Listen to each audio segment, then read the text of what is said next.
From PRX, this is Living on Earth. I'm Ainsley O'Neill. And I'm Paloma Beltran. We're discovering the power of nut trees to help sustainably feed the world. Ever since the end of the last ice age in the Northern Hemisphere, these trees have been staple foods in North America, in Europe, in Asia, Northern Africa, the Mediterranean, the Middle East, this incredible range of cultures. Also, peatlands appear to be expanding as the Arctic rapidly warms. Plants are fascinating ecosystems. They happen all over the world, from the poles to the tropics. And basically, they are very wet ecosystems that, because of being wet, they store a lot of carbon on the soil. Those stories and more this week on Living on Earth. Stick around. From PRX and the Jennifer and Ted Stanley studios at the University of Massachusetts, Boston, this is Living on Earth. I'm Paloma Beltran. And I'm Ainsley O'Neill. Midsummer in the Northern Hemisphere marks the dead of winter in Antarctica, usually a time when temperatures plunge and the surrounding ocean ices over, nearly doubling the continent's size. But this June, scientists found Antarctica's west coast was missing a chunk of sea ice the size of France. For more on this, we reached out to Ted Scambos, a senior research scientist at the Cooperative Institute for Research in Environmental Sciences at the University of Colorado Boulder. But he joined us from a visit to family in Hawaii, where he must be defrosting after all his Antarctic research. To start, I asked him how unusual it is to see this lack of ice in midwinter. Ordinarily, this area near the peninsula, that's the part that points up towards South America on the map, that area to the west side of the peninsula has an extremely low sea ice for midwinter. There's no ice forming along this very long coast on the western side, and that's extremely unusual. Unusual in the last 50 years or so of keeping records on Antarctica, and probably for a lot longer than that. What's been going on is that there's a very strong wind pattern that's pushing warm air from the South Pacific into this part of Antarctica, and the ice simply isn't forming. Now, the other part of this, and it's a little hard to know which comes first, they're probably both happening together. The surface of the ocean is also unusually warm, and that also has to do with how the winds are pushing the ocean water around Antarctica. So ordinarily, that area in Antarctica would be frozen over completely, and everything would be adapting to the fact that there's a big ice layer over the ocean. The climate would be a lot cooler on the coast because the air has to come from the ocean, then cross a frozen ocean for hundreds of miles, usually, and then hit the continent. Now you're seeing this warm, moist air come straight off the ocean and hit the continent and dump a lot of snow. In particular, the area south of South Africa has seen enough extra accumulation to mostly offset how much ice is being lost in some other parts of Antarctica. Now, we still think that there's a slowly evolving catastrophe on the ice sheet in other parts of Antarctica, but for now, the total mass is close to balanced for the last few years. When you think about how massive Antarctica is, it does make sense where you can hear that some parts we're seeing more snow this season and some parts we're seeing much less ice than you would otherwise. Yes, that's true. It is a continent-sized area. And in fact, I often describe it as being sort of like Australia with Indonesia and New Guinea, all of it buried under ice. And different sides of it experience different circulation patterns and ocean currents. There's one major current that surrounds Antarctica that goes from west to east. It's pushed along by the wind. In fact, the name of it is the west wind drift. And that has a big influence on the local climate wherever it comes up close to the coast or backs away from the coast.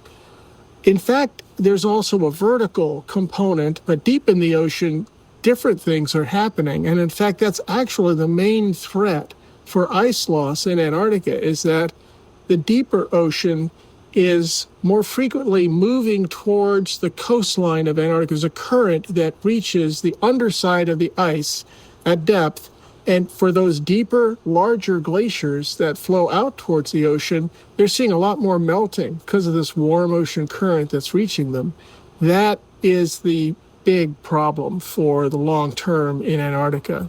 It's so easy for us to imagine the warmth of the sun beating down on us that it's maybe not as obvious to people that the warm ocean underneath means that the ice is seeing this from sort of all sides, getting this warming. You're right. And in fact, the part that is facing the Pacific in particular seems to be getting a lot of this deeper, warm water that's reaching the thickest glaciers, melting them and causing them to speed up so that they flow outward and lose ice. They deflate faster than that ice is replaced by snowfall in that area. As I said, you take Antarctica as a whole, the last 2 years it's been in balance, and there's a lot of discussion about how persistent that's likely to be going forward. But in the long term, we know from ice core records in the past ice ages and warm periods that in general, a warmer planet means a smaller Antarctica and a higher sea level. And that's what we can anticipate in the long term going forward. Now, Ted, a lot of your work focuses on the Thwaites Glacier, which is the widest glacier on Earth, as I understand it. It's in West Antarctica, and it's sometimes referred to as the Doomsday Glacier. How is the Thwaites Glacier faring here in 2026? Well, unfortunately, it's right at the center of this problem I've been talking about with the warm ocean water reaching the coast of Antarctica. The glaciers adjacent to Thwaites are also experiencing the same thing, and their losses are not insignificant. But the way the landscape is underneath the ice sheet makes Thwaites the critical glacier for losing a huge area of ice in Antarctica.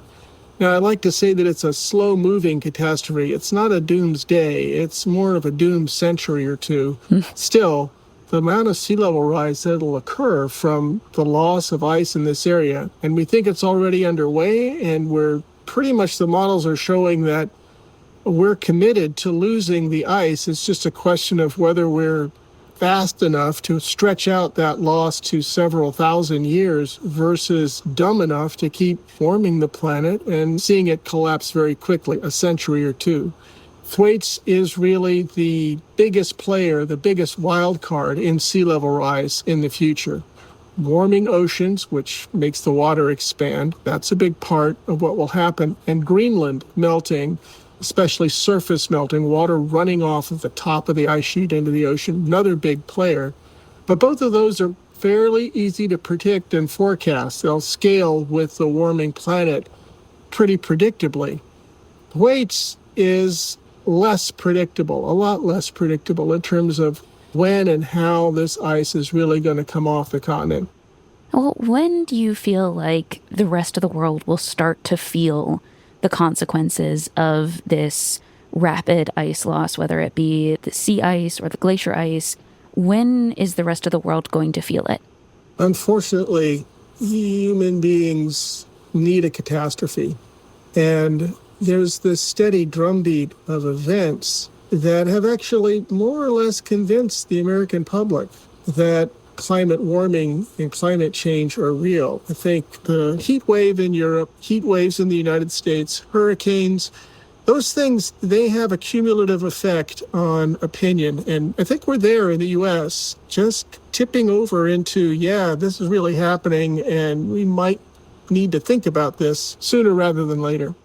Well, when we talk about the dimension of this that is about sea level rise, you'll always see passionate talkers from low-lying island nations who are, is quite literally their doorstep. Their front yard is at risk. Nicely put. Yes, the ocean is at their doorstep. And there's an interesting reason why those islands are actually the ones that are jumping up and down the most. You see, sea level rise on Earth is not uniform. It won't just be like a bathtub slowly filling up evenly around all of the coastlines. Almost unfairly, the areas that are losing ice the most will actually see sea level drop near those coasts. It's a little bit complicated, but because you're losing literally trillions of tons of ice, that continent is not pulling the ocean against the coast as much as it used to. The gravity from that ice sheet is lower than it used to be because that mass went into the ocean. The net effect is that the band of the tropics around the middle of the Earth, near the equator on either side, up to about 30 or 40 degrees latitude, both sides, will see more than its share of sea level rise. And those islands in the Indian Ocean and in the Pacific Ocean, they're going to see about 30% more sea level rise than the rest of the world does.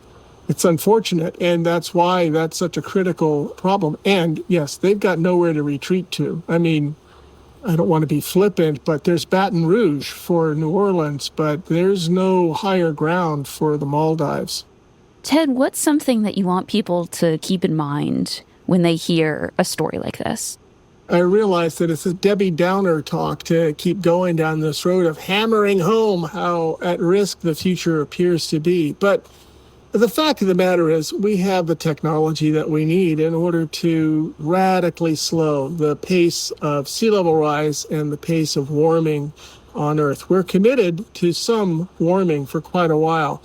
But in terms of solving the issue of greenhouse gas emissions, we're really there. And between solar and wind, and I don't want to eliminate new forms of nuclear power, that may well be a part of it, we can do this without continuing to put heat-trapping gases into the atmosphere.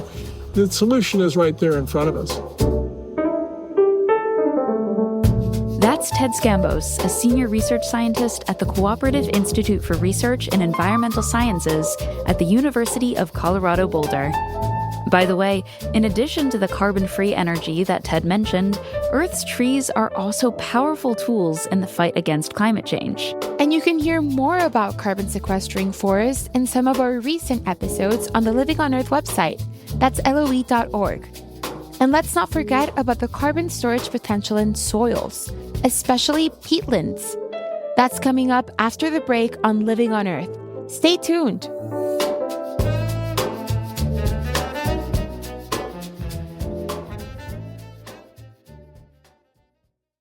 Living on Earth's fiscal year just ended, but it's not too late to make a contribution.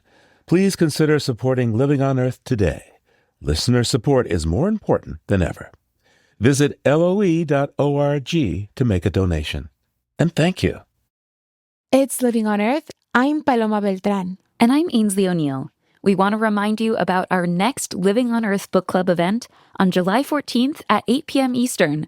We'll talk on Zoom with Amy Bowers Cordalis, Yurok activist and attorney, about her book, The Water Remembers, My Indigenous Family's Fight to Save a River and a Way of Life.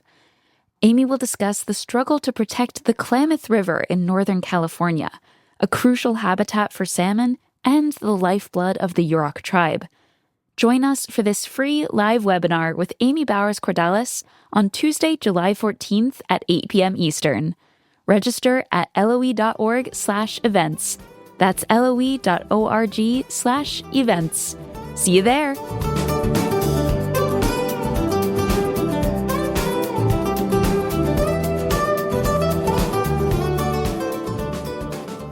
Millions of years before humans worried about climate change, the planet had already devised its own way of removing carbon from the atmosphere.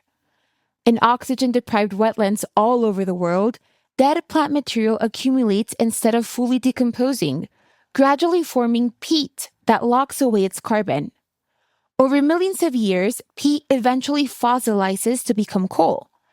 It's how the planet has sequestered carbon to cool down since the much hotter times when dinosaurs roamed under palm trees near the North and South Poles. So recent findings that peatlands are expanding northward as the Arctic warms might sound like good news. But it's not that simple. And one problem is time, since it takes millennia for peat to sequester large amounts of carbon while we are burning fossil fuels far more quickly than the Earth can absorb. One of the researchers studying the changes in peatlands is Angela Gallego Sala, a professor and biogeochemist at the University of Exeter in the UK, who co-authored a 2026 study on Arctic peatland expansion. She's also a lead author for the IPCC, the Intergovernmental Panel on Climate Change, and spoke with Living on Earth's Jenny Doring. So Scotch whiskey fans might perk up at hearing the word peat, but when it comes to the peatlands that you study, what exactly are they and why are they significant? So peatlands are fascinating ecosystems. They happen all over the world, from the poles to the tropics.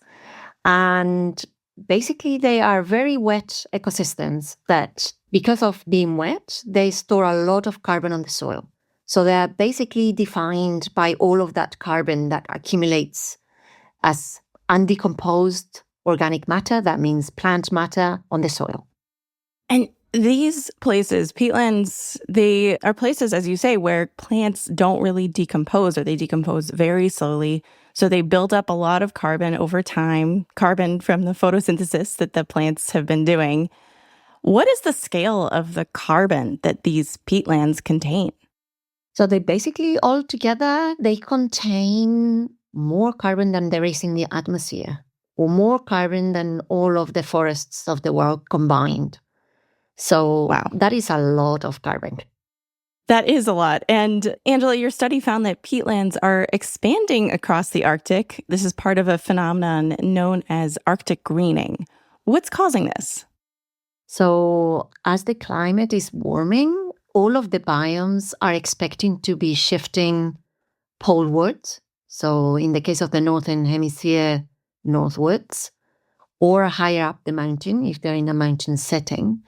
And peatlands are similarly, or they could be similarly shifting northwards. So we had a project that explored this possibility, and we found that indeed some of the peatlands in the Arctic are expanding. And this is because basically in the very high latitudes, plants have a very short window in the year where they can grow. As the climate is warming, that window is expanding. And so you get more input into the system, more carbon into the system. And if those systems are wet, then they can, maybe the decomposition processes are slowed down enough to accumulate this peat. I think anybody who's a gardener in many northern latitudes would understand, I can't grow here in Boston vegetables for quite as long as someone in San Diego. So these places are getting warmer. The Arctic is getting warmer as the climate changes, and it's warming very quickly, as I understand.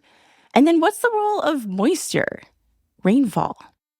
Yeah, so this is the tricky part, that for other ecosystems, we expect the biome just to shift northwards. But for peatlands, the biome relies on really the soil being wet all year round. And the precipitation predictions are less certain. So we know less well how that will change. But even with that uncertainty, that most of the predictions say that the Arctic will become wetter. So it is likely that these peatlands will move northwards.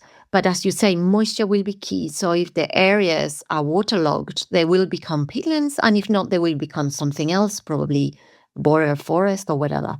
The boreal forests are also moving northwards, for example. So, of course, peatlands are an important carbon sink. They are these places where the plants build up, where that carbon builds up.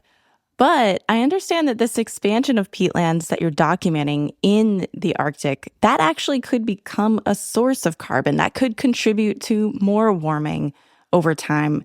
Why is that? Can you explain that sort of paradox for me?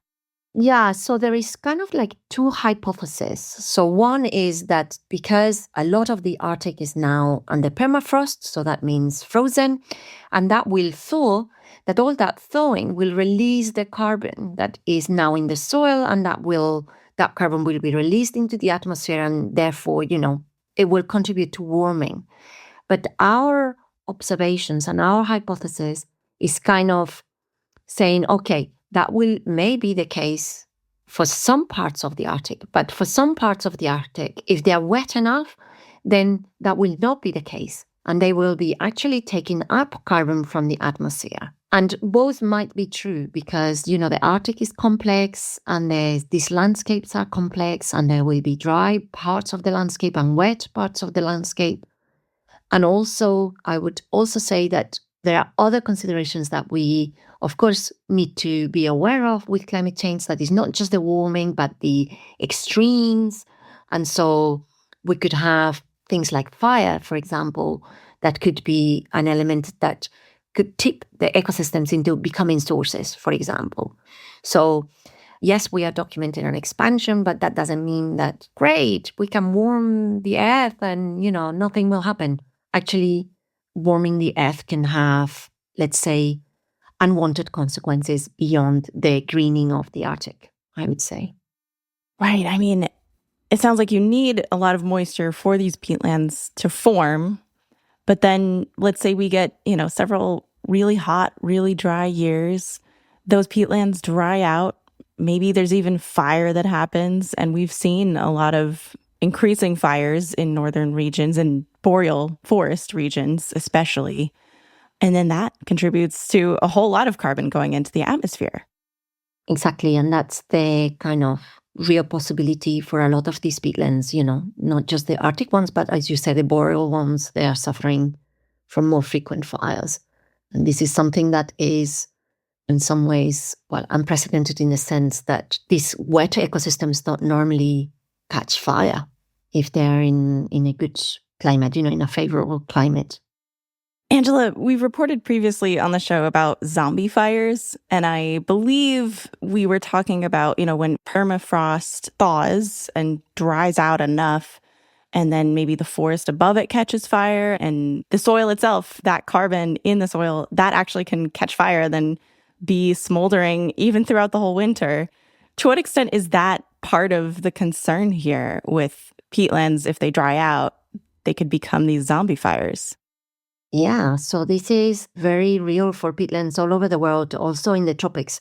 So in the boreal area, but also in the tropics, when they are drained for agriculture, we also get these zombie fires, basically smoldering away, and, there is no visible flames, and therefore much harder to contain, much harder to stop. So yeah, it's a real concern for peatlands, I would say, all over the world, because, they are very good at taking carbon away from the atmosphere. But actually, this is a very slow process. So it happens over millennia, and these fires are releasing the carbon very fast. So all of the good work that the peatlands have done over all of that time is suddenly lost in a matter of months or whatever, So really, this is definitely a concern for peatlands all over the world, I would say. There's a lot of different complicated things happening here. Some expansion of peatlands, as you've documented. How are you and other scientists responding to these findings, and what are your next steps? So I think as a scientist working in the natural environment and trying to document changes due to climate change, I think there's a profound sadness, really. I mean, I love peatlands and I love that they're expanding in the Arctic, but I'm still sad, The fact that they're expanding is because we have a rapidly changing environment.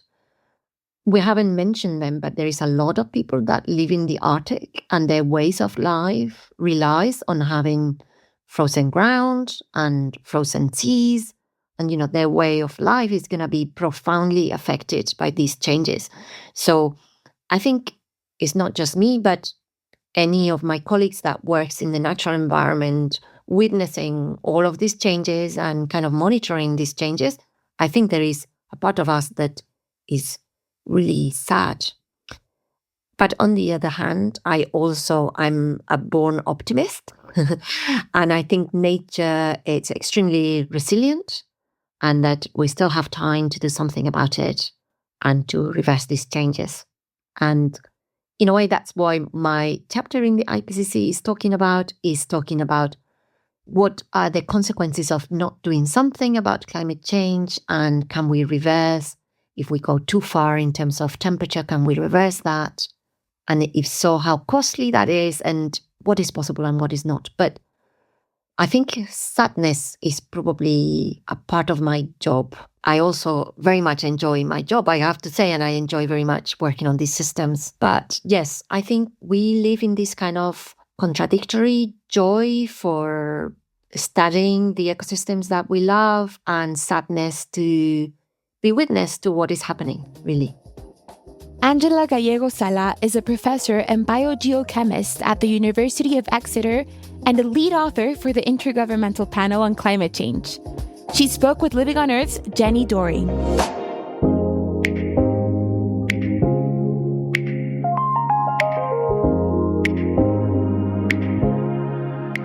The long days of summer and freedom from school bring some kids the chance to explore the outdoors, sometimes with wildlife encounters.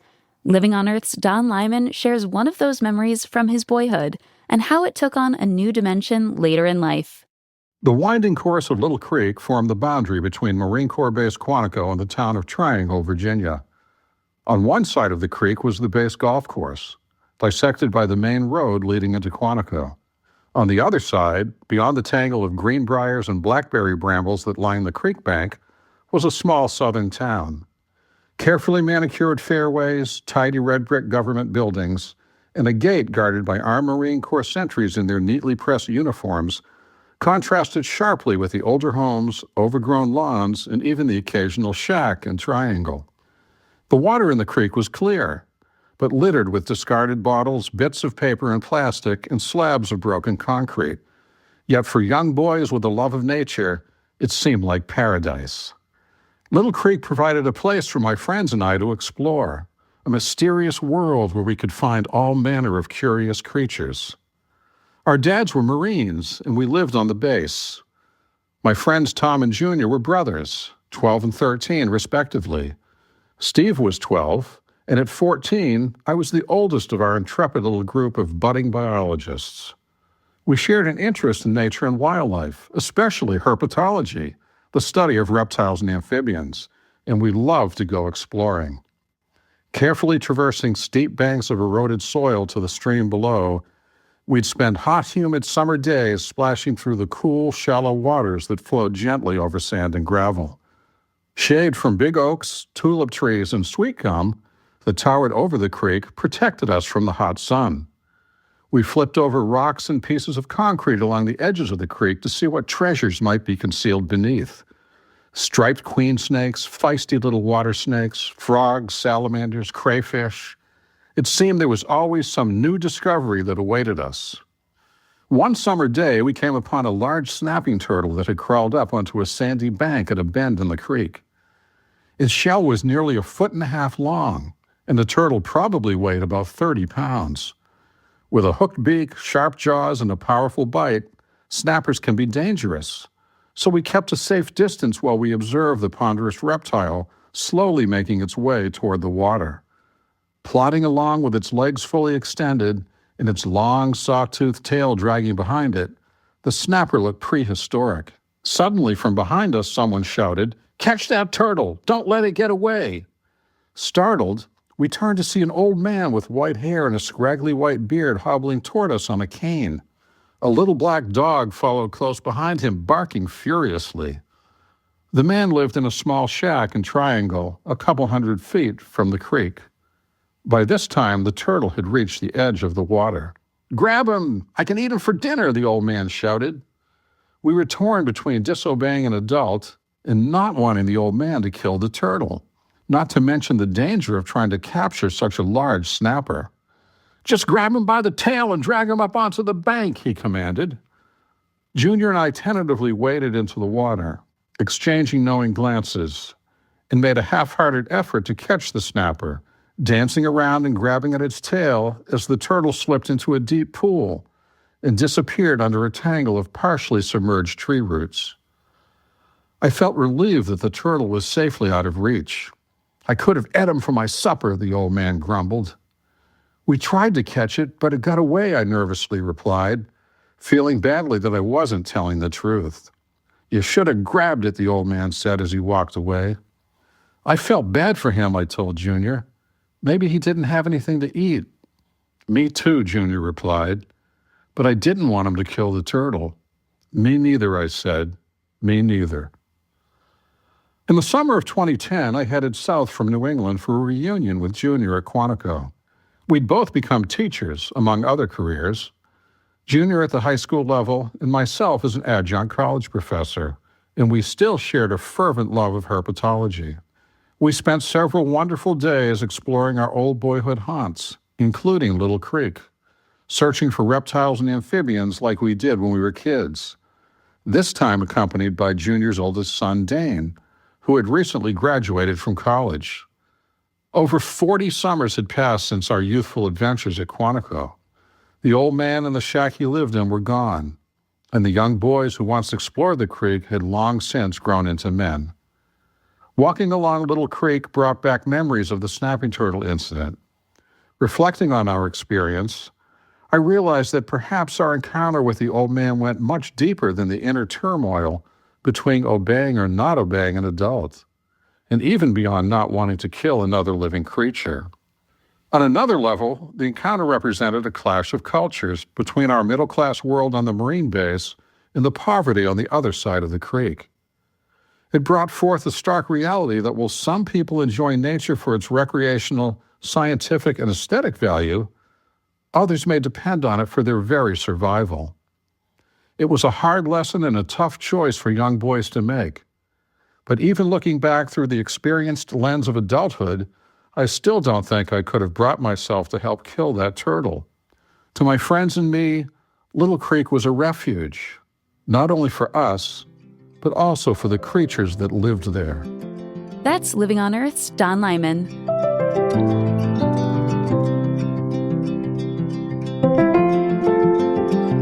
Coming up after the break, with fiber, protein, and healthy fats, nuts can be a great part of a human diet.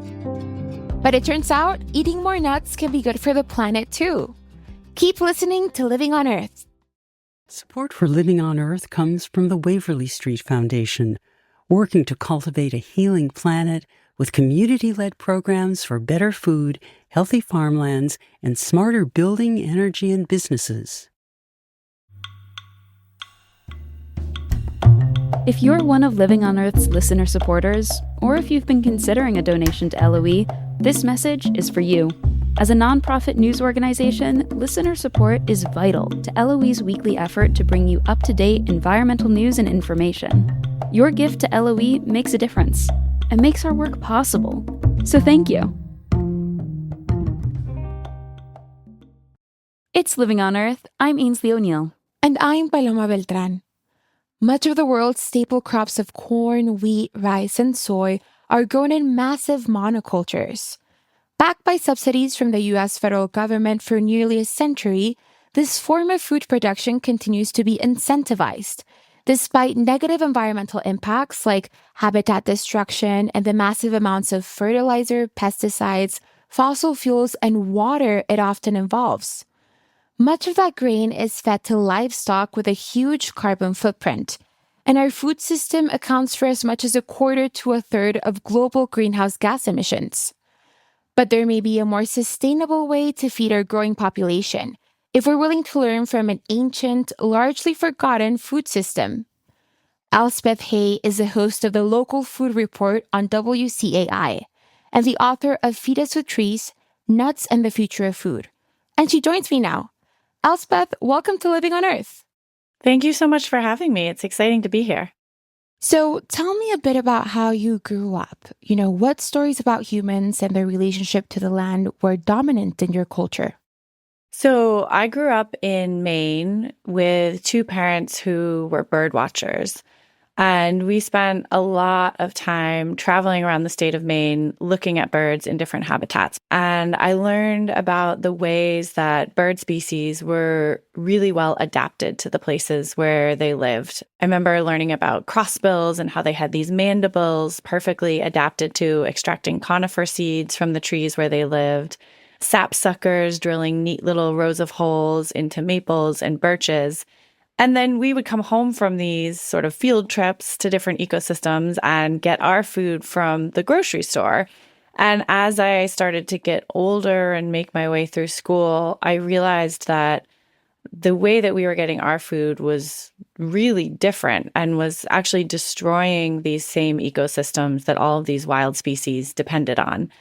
And I definitely couldn't have articulated it as a kid, but I always had this sense of wrongness and of feeling like, what is wrong with our species? Why don't we fit into our habitat in the same way that these other species do? It didn't make sense. And Elspeth, you're the host and creator of the Local Food Report, which airs on the Cape and Islands NPR station. So clearly you think a lot about food and where it comes from. What got you thinking, hey, maybe there's a better way of doing this? Yeah, I get to talk to farmers and fishermen and policymakers all the time, and it's pretty rare that I hear something truly kind of revolutionary that catches me in a new way.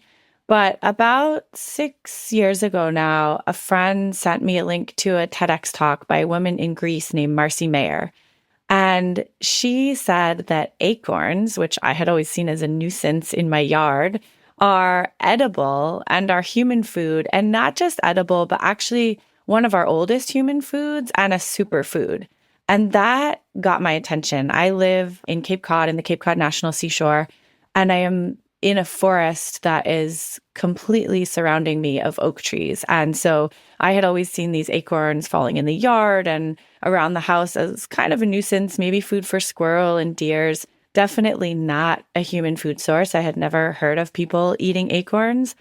And I was shocked that all around me all this time had been this food source, while I had been seeing these trees and this protected land as basically an impediment to food production, because I had always understood food as coming from farmed fields. So that was a big moment of discovery for me. And I immediately started trying to learn more, not just about acorns, but also about some other nut trees, once I started to realize how many different options there were for growing food on nut trees. So what has the role of nut trees been historically for Indigenous people here and beyond? So all over the Northern Hemisphere, in an incredibly diverse range of cultures, nut trees, including oaks, chestnuts, walnuts, pecans, hazelnuts, a huge range of nut trees, have been staple crops. So that means they're growing everyday foods like today we would consider wheat or corn or soy or rice a staple crop. And the history of these nut trees as staple crops actually stretches back much farther than grains. Ever since the end of the last ice age in the Northern Hemisphere, these trees have been staple foods in North America, in Europe, in Asia, Northern Africa, the Mediterranean, the Middle East, this incredible range of cultures.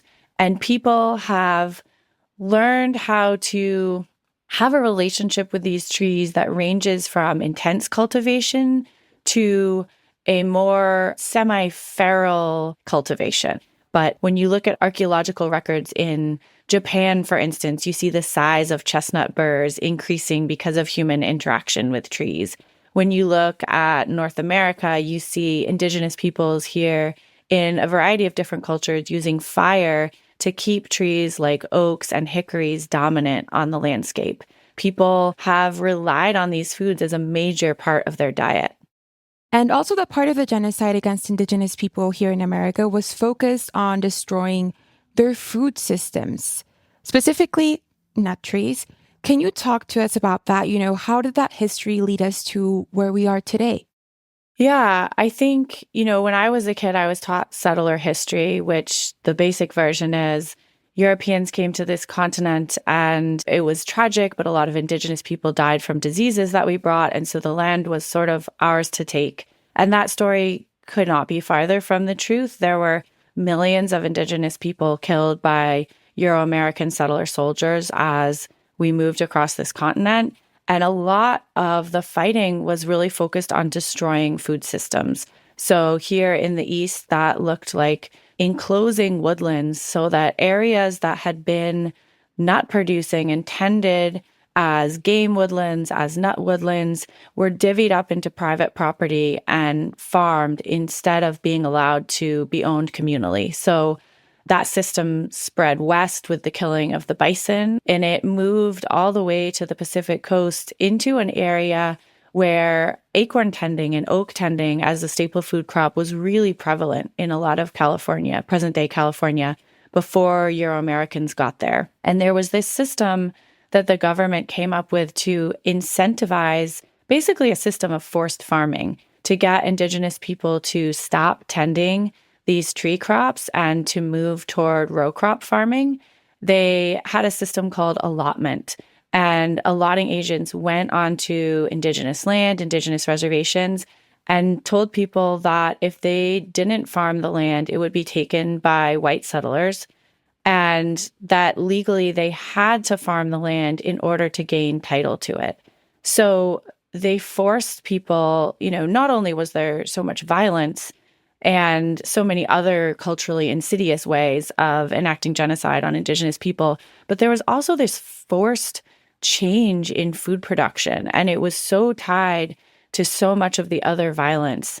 And food is so culturally important and so ecologically important and tied to so much of how we see ourselves and, what creates a culture. And so targeting that was another way of targeting Indigenous people and forcing them to assimilate to Euro-American settler culture. So what does the cultivation of nut trees look like? And how does it compare to our industrial agriculture? So it's pretty different and also almost exactly the same, which is kind of a confusing answer. But the ways that it's different, let's start with that. When you're tending an industrial agriculture field, you are turning over the land. So that process is emitting carbon dioxide. And when we think about the way that land is managed, that is a really big contributor to the climate chaos that we find ourselves in today. In contrast, when we tend these trees as staple crops, we are allowing them to keep their roots in the soil year after year, decade after decade. Some of these trees can actually live for hundreds, if not up to 1,000 or more years. And every year that they are staying present on that land and in that soil, they're sending carbon into the ground instead of releasing it out. So from an environmental perspective, that alone is a pretty big difference. But biodiversity is also incredibly important to the health of our ecosystems. And in a lot of cultures, traditionally, some of these nut trees, in particular oaks, have been called the tree of life. And I think we tend to think of that as like a quaint, beautiful phrase, but it's actually very literal. Scientists now are beginning to understand that some plants host a lot more biodiversity and foster much more life in their ecosystems than others. And oaks, in most places where they occur, are the top life-producing trees. So it's also really different in terms of biodiversity. A monoculture of soy versus an oak tree creates a very different habitat and has a very different impact on the collection of species that's around it. So that's what I mean when I say they're very different. They have very different impacts on life cycles of our ecosystems. But they're also very similar in the fact that the jobs that we do to tend these tree systems are almost exactly the same as the jobs that we need to do to tend these industrial fields. We need to keep down weeds. We need to prepare the earth for the crop to seed well. We need to make sure that there's enough nutrients and that we're fertilizing the land. We need to control the water cycle, make sure things are getting enough water. But we are doing those jobs really differently. So same jobs, different tools. On an industrial farm, those jobs might be done with pesticides and an irrigation system and a tractor, whereas in a lot of traditional nut tending systems, those jobs are done either with fire, which is an incredible recycler of nutrients. It also prepares the land for crops. It can actually control the water cycle in really interesting ways, keep down pests and pathogens. So different tools, but same jobs and same systems that we're working to control these crops.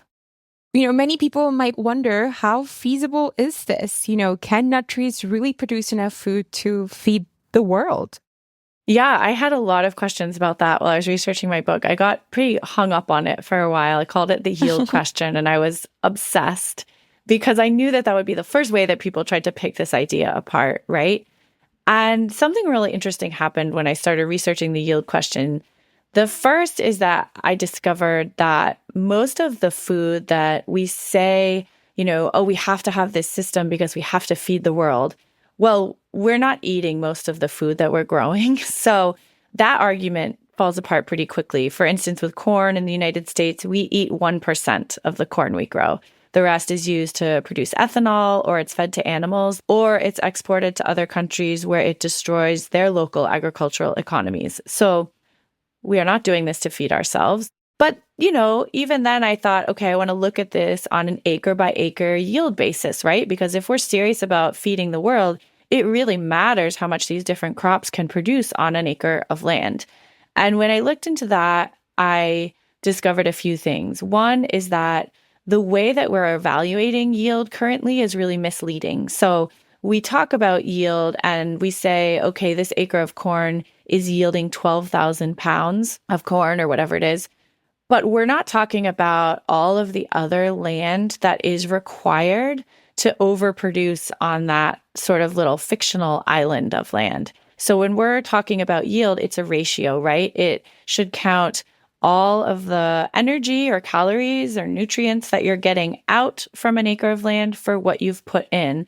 And when we look at our traditional yield numbers, they're not counting that ratio. They're counting the land that we're producing on, but they're not counting the land that we had to mine to get the fossil fuels to produce that crop. We're not counting so much other land that goes into this production. And when you do count that land, these diverse polyculture tree-based ecosystems or farms are significantly more productive than this industrial agriculture system that we think of as uber production. And there is another layer. So I was also comparing pounds, right? Okay, how many pounds of acorns can this oak savanna ecosystem produce versus a cornfield? And when we look at that, that's also not that telling, because a pound of lettuce nutritionally is very different than a pound of hazelnuts, right? One is much more nutrient dense. You're getting more calories, more energy. And so again, in terms of the actual energy that they're producing, these nut trees outproduce our traditional row crop system. And I feel like I finally really fully understood it one day when a farmer told me, we were standing in a field and he said, look at this tree and then look over at this field of corn. Look how tall the tree is. Look how three-dimensional it is. Look how much sunlight it can capture with its photosynthetic process. Now look at the field of corn and how small it looks in comparison. And he reminded me that photosynthesis is what produces these sugars, that it's what produces food. And any ecosystem that is capable of the most photosynthesis will sort of by definition also be producing the most food. Yeah. So what food products can we potentially make from nuts? It's not just acorn pancakes and roasted chestnuts, right? Right. Yeah. So there's 5 major food groups that you can think about coming from these nut trees. One is flour, right? And the second is milks. The third product is the most obvious, which is just nuts themselves, And then there's oil. So I hadn't thought a lot about nut oils when I first started researching my book. But in fact, most nuts are really great for oil production. And then the last category, which really surprised me at first because I'd never thought about it, is starch. So you think about it, most cultures need staple starches, milks, oils, and nuts really have that covered in the same way that grains and some of these other staple foods that we are more familiar with do. So where are we when it comes to increasing nut tree production in the US and around the world? So other areas of the world are much farther ahead than we are. A lot of these nut trees are established crops in places like Europe and Asia, where people really haven't forgotten about them in the same way that we have here. I would say in the US, there has been a really big surge in interest, and there are a lot of systems going into the ground right now. But that progress, which was really beginning to accelerate, has been hampered by recent political changes and changes in funding. So prior to the current administration, the last administration was putting a lot of money into agroforestry and really trying to help facilitate this transition to more tree-based agriculture. And a lot of that funding was taken away in the past few years. So in some ways, that's a sign of success, which maybe sounds odd, but it was getting big enough, I think, for someone to start paying attention and say, wait, why are we funding this? In other ways, it means there are a lot of challenges still to come. But I think that the conversation in the farming community has really ignited, and the number of conferences and presentations and just farmer to farmer conversations that have some mention of these crops in them has really escalated to the point where I don't think it's disappearing again because it's become part of mainstream conversation in farming circles. Elspeth Hay is the host of the Local Food Report on Cape and Islands NPR station and the author of Feed Us with Trees, Nuts and the Future of Food.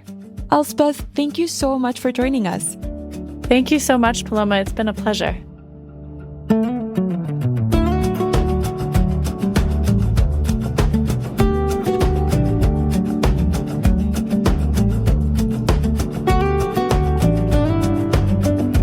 Living on Earth is produced by the World Media Foundation. Our crew includes Naomi Arenberg, Mia DiLorenzo, Jenny Doring, Abby Edgecombe, Swayam Gagneja, Mark Kausch, Mark Seth Lender, Don Lyman, Ashanti McLean, Myung Nguyen, Sophia Pandalidis, Jake Rigo, Andrew Scarrett, Bella Smith, and Elle Wilson. Tom Tiger engineered our show. Allison Lurstein composed our themes. You can hear us anytime at LOE.org, Apple Podcasts, and YouTube Music. And like us, please, on our Facebook page, Living on Earth. Find us on Instagram, Threads, and Blue Sky at Living on Earth Radio. And we always welcome your feedback at comments@LOE.org. Steve Kerwood is our executive producer. I'm Paloma Beltran. And I'm Ainsley O'Neill. Thanks for listening. Funding for Living on Earth comes from you, our listeners, and from the University of Massachusetts, Boston, in association with its School for the Environment, developing the next generation of environmental leaders, and from the Grantham Foundation for the Protection of the Environment, supporting strategic communications and collaboration in solving the world's most pressing environmental problems. PRX.